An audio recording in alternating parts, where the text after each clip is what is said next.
जी हाँ, स्वागत है आपका। इसके पिछले वीडियो में अब तक 671 अति महत्वपूर्ण प्रश्नों पर हम प्रैक्टिस कर चुके हैं। इस वीडियो में प्रश्न नंबर 672 से आरबीसी के संचय का कार्य करता है कौन? प्लीहा। हमारे शरीर में वसा को कौन पचाने का काम करता है? तो सही जवाब पित्त होगा। और लीवर का भार कितना होता है? तो 2.4 से 3.0 पाउंड। ठीक। हमारे शरीर में चीनी को ग्लूकोज में कौन बदलता है? तो सही जवाब एमाइलेज। कौन सा भोजन आमाशय को नहीं पचाता? तो सही जवाब चाइम। मनुष्य के लार में कितना प्रतिशत जल होता है? तो 99.5% जल। स्टार्च या मांड क्या है? तो ये कार्बोहाइड्रेट्स है। और आंत्र का पीएच मान कितना होता है? तो 7.8। मनुष्य में कितने तात्विक अम्ल होते हैं? तो सही जवाब 10। ग्लाइकोजन का संचय कहाँ होता है? तो सही जवाब यकृत में होता है। और निकोटीन अम्ल की कमी से रोग होता है कौन सा रोग? प्लेगरा रोग होता है। और बिलाई किस तंत्र का भाग है? तो ये पाचन तंत्र का एक महत्वपूर्ण भाग है। बाइल नामक द्रव कहाँ बनता है? तो सही जवाब होगा लीवर में। और खेल के एक माइक्रोसाइकिल की अवधि कितनी होती है? 4 से 12 मास या अधिक। मेसोसाइकिल की अवधि कितनी होती है? तो 4 से 6 सप्ताह या अधिक होती है। और व्रतचारी संस्था के संस्थापक कौन थे? तो सही जवाब गुरु सदय दत्त 1932 में इन्होंने स्थापना किया था। और मनोरंजन उपलब्ध कराने वाले अभिकरण के प्रकार कितने होते हैं? तो 4 प्रकार के होते हैं। और इसके अलावा राष्ट्रीय क्रीड़ा संस्थान पटियाला की स्थापना कब हुई? तो 7 मई 1961 को हुई थी। और टर्नवेरियन आंदोलन किसने शुरू किया था? तो सही जवाब लुडविग जॉन ने किया था। अब बात कर लेते हैं प्रश्न नंबर 691। भारतवर्ष में मनोरंजन अभियान शुरू किया था किसने? जीडी सोडी ने। और खेल के अतिरिक्त ऊर्जा का सिद्धांत किसने दिया था? तो हर्बर्ट स्पेंसर ने दिया था। और राष्ट्रीय सेवा योजना एनएसएस की शुरुआत कब हुई? तो 1969 में हुई थी। और भारत में स्कूल स्वास्थ्य सेवा कब प्रारंभ हुआ? तो 1909 में। और लॉर्डोसिस किस प्रकार का विकार है? तो ये रीढ़ की हड्डी की वक्रता एक तरीके का है। और एवरेजन किसकी चोट है? तो ये त्वचा की चोट है। और शरीर की सबसे बड़ी कंडरा कौन सी है? तो यह है एचिलिस टेंडन, ये है सबसे बड़ी कंडरा।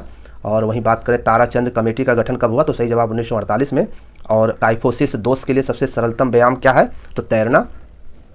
सामंजस्य का मूल्यांकन करता है कौन? पेनी कप टेस्ट। और चीन की चिकित्सा विधि है कौन सी? एक्यूपंक्चर। नेक्स्ट पॉइंट, फॉर्टलेग प्रशिक्षण का आविष्कार किसने किया था? तो गोस्टा होमर ने 1937 में। और फॉर्टलेग का संबंध किससे है? तो सही जवाब स्पीड प्ले से है। और तन्यता किससे मापी जाती है? तो सही जवाब गोनियोमीटर। और व्यक्ति की लंबाई किससे मापी जाती है? तो स्टेडियोमीटर। और 12 मिनट पैदल दौड़ जो प्रशिक्षण है इसके व्याख्याता कौन है? तो ये कूपर है। और प्रेशर ट्रेनिंग का आविष्कार किसने किया था? तो विंटर बॉटम ने किया था। और वहीं बात करें हार्वर्ड स्टेप टेस्ट का निर्माण किसने किया था? तो लुसियन ब्रोहा ने 1943 में किया था। और भारतीय स्कूल गेम्स प्राधिकरण का गठन कब हुआ? तो 1954 में हुआ था और कोलकाता में किया गया था। बात कर लेते हैं प्रश्न नंबर 710 की। YMCA की स्थापना किसने किया था? तो 1920 में HC बक के द्वारा। और AAHPERD American aliens for health physical education Christian and dance, ठीक है, ये इसका पूरा नाम हो गया। जॉर्ज विलियम ने YMCA की स्थापना कब किया था? तो 1844 में। और Laxmibai college of physical education कहाँ पर है? तो ग्वालियर MP में है। लिम्बरिंग डाउन कब करते हैं? खेल के बाद लिम्बरिंग डाउन करते हैं। और इसके अलावा प्रथम एशियन गेम्स की शुरुआत कब हुई थी? तो 1951 नई दिल्ली में हुई थी। और प्रोवेल ने प्रथम किंडरगार्टन की स्थापना कब की थी? तो 1837 में जर्मनी में। मनोविज्ञान आत्मा का विज्ञान है किसने कहा था? ये अरस्तु और प्लेटो ने कहा था। एंडोमॉर्फिक, मेसोमॉर्फिक और एक्टोमॉर्फिक किसके द्वारा दिया गया था? तो ये सेल्डन के द्वारा दिया गया व्यक्तित्व है। और सर्किट ट्रेनिंग विधि किसके द्वारा तैयार किया गया? तो एंडरसन और मॉर्गन के द्वारा। और कंडीशनल और रिफ्लेक्सेस थ्योरी किसने दिया था? तो ये पावलाव ने दिया था। ये पावलाव रूस के रहने वाले थे। प्रथम राष्ट्रीय शारीरिक प्रशिक्षण महाविद्यालय स्थित है कहाँ पर? ग्वालियर मध्य प्रदेश में है। और वहीं बात करें अंतराल प्रशिक्षण से विकसित किया जा सकता है क्या? गति, सहन शक्ति और सीखने के सिद्धांतों की थ्योरी किसने दिया था? थॉर्नडाइक ने दिया था। और राजकुमारी अमृत कौर कोचिंग स्कीम की शुरुआत कब हुई? 1953 में। और भारतीय शिक्षा आयोग की शुरुआत कब से हुई? तो 1882 में हुई थी। और रेडियस और अल्ना अस्त स्थित है कहाँ पर? अग्रबाहु में पाई जाती है। और पेशीय विज्ञान के अंतर्गत किसका अध्ययन किया जाता है? तो सही जवाब गति का अध्ययन। और मानव खोपड़ी में कुल अस्थियों की संख्या कितनी होती है? तो सही जवाब 28 होगा। अब बात करते हैं प्रश्न नंबर 729 की। ग्लूटियस मैक्सिमस मांसपेशी किसमें होती है? तो सही जवाब हिप में होती है। और मानव शरीर की सबसे मजबूत मांसपेशी चवड़िका मसेटर पेशी होती है। कमर की सबसे चौड़ी मांसपेशी कौन सी है? लेटिसम डार्सी। और मांसपेशी के टिश्यू में कितने प्रतिशत पानी पाया जाता है? तो 75%। और ट्रेपीजियस कहाँ की मांसपेशी है? सही जवाब कंधे की है। और वहीं बात करें नेक्स्ट पॉइंट की, तो टी टेस्ट परीक्षण को प्रारंभ किया था किसने? 1908 में विलियम सेली और गोसेट ने।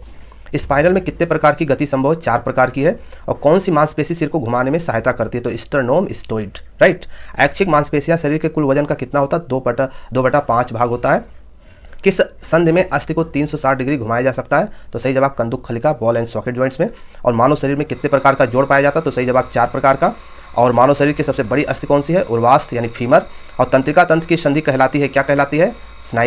साइनेप्स। और मस्तिष्क का भार पूरे शरीर के भार का लगभग कितना होता है? तो 2% होता है। इंसुलिन कहाँ बनता है? तो सही जवाब ये पैंक्रियाज में बनता है। और एक वयस्क व्यक्ति में ट्रेकिया की लंबाई कितनी होनी चाहिए या होती है 4 इंच या 10 सेंटीमीटर होती है। और स्पायरोमीटर का प्रयोग किसके मापन के लिए किया जाता है, तो सही जवाब जैविक क्षमता। वायु की कुल मात्रा जो फेफड़ों में समा सकती है कितनी होती है, 5.8 लीटर। और 1 ग्राम एल्कोहल में कितनी कैलोरी होती है, तो 7 कैलोरी। और भी महत्वपूर्ण प्रश्नों पर अभ्यास इसके नेक्स्ट वीडियो में। धन्यवाद।